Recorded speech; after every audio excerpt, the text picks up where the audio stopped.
करीब एक हफ्ता पहले हरियाणा के अंदर चुनाव लड़ रहे भाजपा के उम्मीदवार की ड्राइवर की गाड़ी से 50 लाख रुपए मिले थे और अब एक और दूसरे भाजपा के नेता की टीम की गाड़ी से 45 लाख रुपए मिले हैं। लोगों को अपने 15-15 लाख रुपए का इंतजार है, लेकिन ये लाखों रुपए कहां से आ रहे हैं? क्या इसकी जांच पड़ताल कोई कर रहा है? एक हफ्ता पहले 50 लाख रुपए पकड़े गए, इससे पहले 2.5 करोड़ रुपए की रिकवरी वो सामने आई थी और आज बड़ी खबर निकल करके सामने आई है। भाजपा के अंदर बड़े नेता कुलदीप बिश्नोई, जो कि कभी कांग्रेस के नेता होते थे लेकिन छोड़ करके चले गए भाजपा में, कुलदीप बिश्नोई और कुलदीप बिश्नोई के बेटे भव्य बिश्नोई को भाजपा ने उम्मीदवार बनाया है और उनकी गाड़ी से 45 लाख रुपए वो पकड़े गए हैं। दूसरी बड़ी खबर मैं आपको बताने वाला हूं, भाजपा ने अपने 8 नेताओं को सस्पेंड कर दिया है। चुनाव में अब केवल और केवल एक हफ्ते का समय बचा है और भाजपा अभी भी गुटबाजी बगावत को शांत नहीं कर पा रही है और भाजपा के 8 नेताओं को सस्पेंड करना पड़ा है, जिसमें 2 पूर्व मंत्री भी शामिल हैं। तो खबर यह भी दिलचस्प है, लेकिन पहले जरा 45 लाख का हिसाब तो ले लीजिए, क्योंकि आपके 15-15 लाख रुपए बाकी होंगे और हो सकता है कि किसी 3 व्यक्तियों के ये पैसे 15-15 लाख के हिसाब से मिल गए हो। ये इतनी मजाक की बात भी नहीं है। देश के अंदर कहने को अमृतकाल में लोकतंत्र का सबसे बड़ा महापर्व चुनाव हो रहा है और अगर चुनाव ही निष्पक्ष नहीं है तो फिर कुछ भी निष्पक्ष नहीं है। खबर आपकी स्क्रीन पर है। कुलदीप बिश्नोई की टीम से 45 लाख रुपए पकड़े बेटा भाजपा का उम्मीदवार, बोले पेट्रोल पंप का कलेक्शन है, सबूत नहीं दिखा पाए तो रकम जब्त कर ली गई। बड़ी बात यह है कि ये पैसा देर रात को पकड़ा गया और जब पूछा गया कि 45 लाख रुपए कहां से लाए हो तो कह दिया कि ये पैसा पेट्रोल पंप उस पर दिन भर की कलेक्शन का है। हो सकता है कि किसी पेट्रोल पंप की इतनी आमदनी हो, इतना जो है वो पैसा उस पर आता हो कि 45 लाख रुपए एक दिन का कलेक्शन हो, लेकिन जिस पेट्रोल पंप की बात उन्होंने कही उस पेट्रोल पंप की इतनी आमदनी नहीं है कि वो 45 लाख रुपए एक दिन की हो और वो सबूत पेश नहीं कर पाए और इसीलिए वो पैसा जब्त कर लिया गया। हरियाणा विधानसभा चुनाव के दौरान चेकिंग के दौरान भाजपा नेता कुलदीप बिश्नोई की टीम से 45 लाख रुपए बरामद किए गए हैं। चुनाव आयोग की टीम ने यह कार्रवाई शनिवार देर रात की है। टीम ने नकदी से संबंधित पर्याप्त सबूत नहीं दिखा पाने पर यह राशि जब्त कर ली है।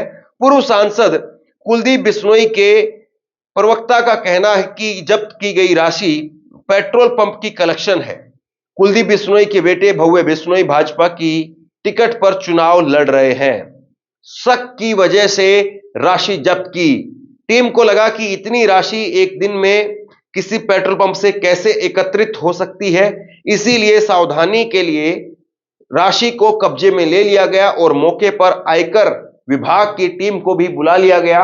मामले के बारे में जब पुलिस अधीक्षक के प्रवक्ता से बात की तो उन्होंने बताया कि उन्हें इस बारे में कोई जानकारी नहीं है। वहीं जिला निर्वाचन अधिकारी प्रदीप दहिया से भी संपर्क किया गया, लेकिन उनसे बात नहीं हो पाई। मामले में कुलदीप बिश्नोई के प्रवक्ता से बात की तो उन्होंने कहा कि जो राशि पकड़ी गई है वह कुलदीप बिश्नोई के आदमपुर स्थित पेट्रोल पंप की पेमेंट है। चुटकियों का काम होता है, चुटकियों का काम।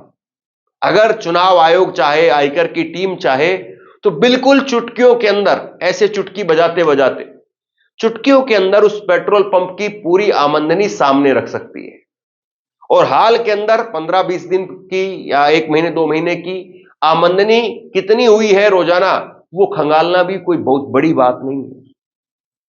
लेकिन जिनको ये काम करना है वो अधिकारी या तो जवाब नहीं देते हैं या उन अधिकारियों से संपर्क नहीं हो पाता है। और लिहाजा वो पक्ष जो सरकारी पक्ष है, जो सामने आना चाहिए, वो पक्ष गायब हो जाता है।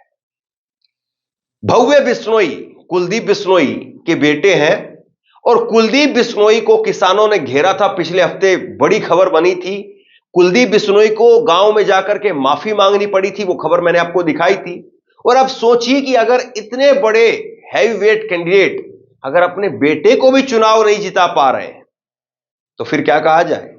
और अगर अपने बेटे को चुनाव जिताने के लिए लाखों रुपए बहाना पड़ रहा है तो फिर क्या कहा जाए। लेकिन बीजेपी की दास्तां कुछ ऐसी ही है। पिछले हफ्ते की खबर आप देखिए, पिछले हफ्ते ही हमने आपको खबर दिखाई थी और इस खबर में आपको बताया था कि कैसे पैसा जो है पकड़ा गया है और इसमें बीजेपी के 3 बड़े कद्दावर नेता शामिल थे। देखिए जरा, खबर आपकी स्क्रीन पर है। बीजेपी हरियाणा में बीजेपी के कैंडिडेट के ड्राइवर से 50 लाख रुपए बरामद। कार में बैग में रखे थे 500 रुपए के 20 बंडल, सबूत नहीं दिखा पाए। सोनीपत में यह पहला मौका है जब आचार संहिता लागू होने के साथ इतना कैश पकड़ा गया है। शंका है कि इस राशि का प्रयोग चुनाव में होना था। मामले में आगे की जांच के लिए इनकम टैक्स विभाग द्वारा की जाएगी। फिलहाल जांच टीम ने ये रुपए ट्रेजरी में जमा करा दिए हैं। हैप्पी बीजेपी कैंडिडेट का ड्राइवर है। सुरेंद्र आहूजा बीजेपी कैंडिडेट का करीबी है और कृष्ण मिड्डा जींद से भाजपा के उम्मीदवार हैं। लेकिन इस खबर पर एक हफ्ता बीतने के बाद में भी कोई कार्रवाई हुई हो या जिस टीम के बारे में यहां पर जिक्र हो रहा है उस पर कोई शिकंजा कसा गया हो, सामने नहीं आई है। ऐसी कोई खबर जो है वो आगे पता नहीं चली है। चुनाव बीत जाएगा तब पता नहीं ऐसी खबरों का क्या होगा और चुनाव आयोग इस पर क्या करता है।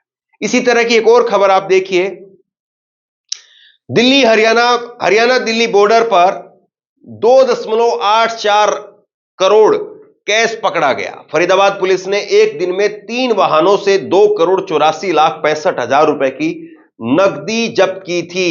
तो ये अभी तक का कैश कलेक्शन है और ये सिर्फ वो है जो आंकड़ों में दर्ज हो गया है, ये वो है जो खबरों में आ गया है, ये वो है जो अखबारों की सुर्खियां बन गया। बाकी पता नहीं कितना पैसा कहां कहां से सप्लाई हुआ और कितना पैसा मौके पर ही बट गया और कितना पैसा जो किसी की नजर में नहीं आया लेकिन अलग अलग जेब तक पहुंच गया, अलग अलग लोगों तक पहुंच गया। अब दूसरी बड़ी खबर पर जिक्र करते हैं, दूसरी बड़ी खबर का, और दूसरी बड़ी खबर पर नजर डालिए। यह खबर भी वाकई जो है वो चौंकाने वाली है। बीजेपी के अंदर अभी भी बगावत जारी है और गुटबाजी ऐसी है कि भाजपा को अपने 8 नेताओं को बाहर निकालना पड़ता है। खबर आपकी स्क्रीन पर है। भाजपा ने अपने 8 नेताओं को बाहर निकाल दिया है। हरियाणा में बीजेपी ने 8 नेताओं को पार्टी से निकाला। वोटिंग से एक हफ्ते पहले एक्शन सभी निर्दलीय लड़ रहे हैं। इनमें से 2 पूर्व मंत्री भी शामिल हैं और इस फेरिस्त में आप देखिए लाडवा जो कि मुख्यमंत्री की सीट है, जिस सीट पर अभी हमने आपको ग्राउंड रिपोर्ट में दिखाई थी, संदीप गर्ग मजबूती से यहां पर चुनाव लड़ रहे हैं निर्दलीय के तौर पर और उनको बीजेपी ने बाहर का रास्ता दिखा दिया है।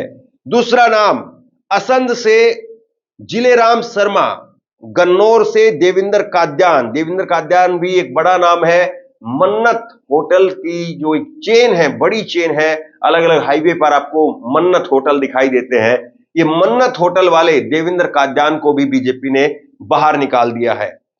सफीदों से बच्चन सिंह आर्या, रानिया से रंजीत सिंह चौटाला इनेलो में थे, उसके बाद बीजेपी में शामिल हुए। बीजेपी ने इनको लोकसभा लड़ाया, लोकसभा में हार गए। अब विधानसभा में टिकट मांग रहे थे, बीजेपी ने टिकट नहीं दिया, निर्दलीय लड़ने लगे। निर्दलीय लड़े तो बीजेपी ने बाहर का रास्ता दिखा दिया। महम से श्रीमती राधा अहलावत, गुरुग्राम से नवीन गोयल और हथिन से केहर सिंह रावत, ये 8 नाम है जिनको बीजेपी ने बाहर कर दिया है। सबसे बड़ी बात यह है और इंटरेस्टिंग बात यह है कि 240 का असर साफ तौर पर दिख रहा है। 240 का असर यह है कि आज मोदी जी, उनकी पकड़ ऐसी नहीं है कि वो नेताओं को बागी होने से रोक पाए, और नेता बागी हो गए। बागी होने के बाद में भी उनको मनाया नहीं गया और वो नेता वापस नहीं आए। और सोचिए, मुख्यमंत्री की सीट पर भी अगर निर्दलीय लड़ रहे हैं भाजपा के नेता, तो मुख्यमंत्री की सीट कितनी सेफ है। हालांकि मुख्यमंत्री की सीट के बारे में, लाडवा की सीट के बारे में बहुत डिटेल में मैंने आपको ग्राउंड रिपोर्ट दिखाई है और वहां के जो समीकरण है वो आपको बताए हैं। अब जिस तरीके से बीजेपी यहां पर कार्रवाई कर रही है, तो बीजेपी तक ये मैसेज पहुंच गया है कि ये नेता नुकसान पहुंचा रहे हैं और इसीलिए बीजेपी ने इनको घर बैठा दिया है। सवाल यह है कि बीजेपी क्या दिल्ली पहुंच या अभी भी चंडीगढ़ पहुंच पाएगी, या बीजेपी को एक बार अब विपक्ष में बैठना पड़ेगा, इसके अलावा और दूसरा कोई चारा नहीं।